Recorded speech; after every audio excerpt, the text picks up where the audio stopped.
We're back. Check out this interview. Are you good at chemistry and biology? Do your science projects usually involve lab experiments? How would you like a career working in a laboratory to perform everything from simple blood tests to uncovering diseases such as HIV, AIDS, diabetes, and cancer? Gracie visited the main lab of Sarasota Memorial Hospital, where the supervisor of automated chemistry, Linda Schulz, took a break to talk with Gracie about the career of a clinical laboratory scientist. We're here with Linda Schulz. Linda, you are a clinical laboratory scientist. What is that? Well, it used to be called medical technology, and it is doing anything in the laboratory that helps diagnose, differentiate, and help doctors and clinicians figure out what's going on with the patient. So you could have different areas such as micro, hematology, clinical chemistry, serology, and they all help with different testing that can be done to help differentiate or diagnose a disease and help the clinician help a patient. So really we're a part of a big team here, and you can either work in a hospital, you can work in a small clinic, you can work just pretty much in research and anywhere, and it's a really neat field for young kids to go into. Most degrees are it's like a 4-year degree. There's you can get an AA degree or you can get a BS degree.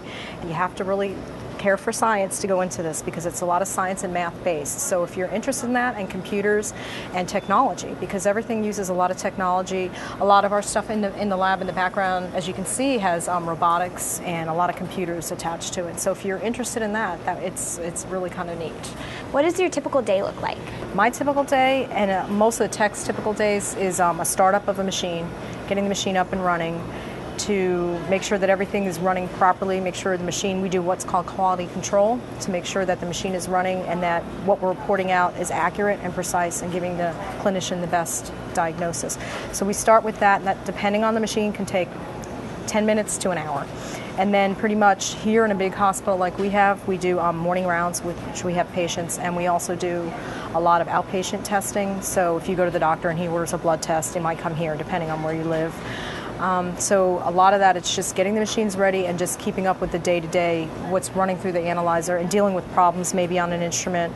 So your day isn't always the same depending on what happens, and you can have a really good day, everything runs really smoothly, and then there's days where you have to troubleshoot machines, and you have to be a little bit of a mechanic and know how to fix things sometimes.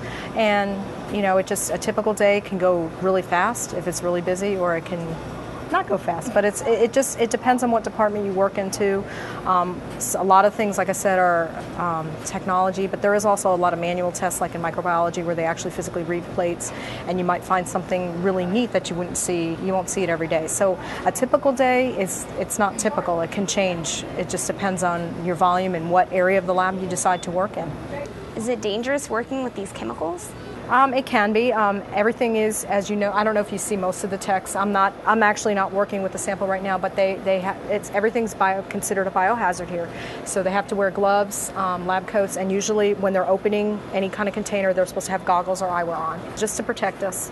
Because you could always get a splash, you can always get something on. You don't want any open wounds that you're exposing yourself to. So you said you have to be good at science. Is there a certain area of science that you need to just automatically love to do this job? I think if you like biology, you would like this.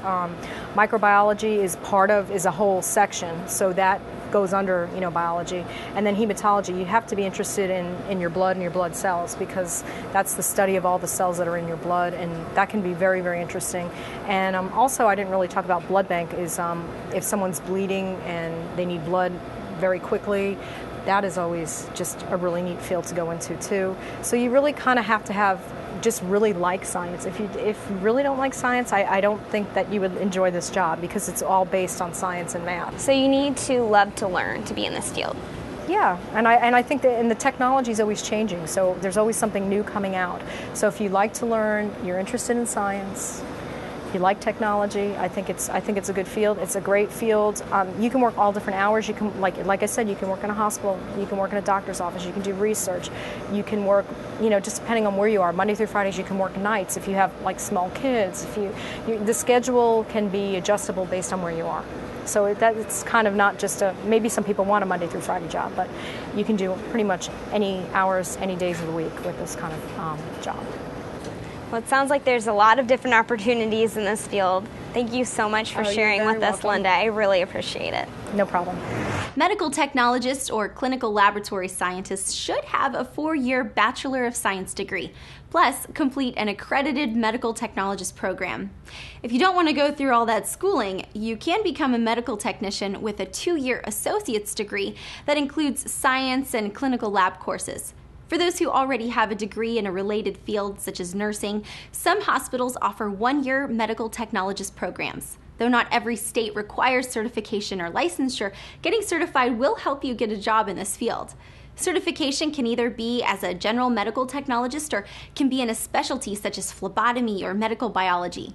If you want more information about the career of a medical technologist or CLS, click on the link on today's episode synopsis at rl101.com. We have more for you after this break.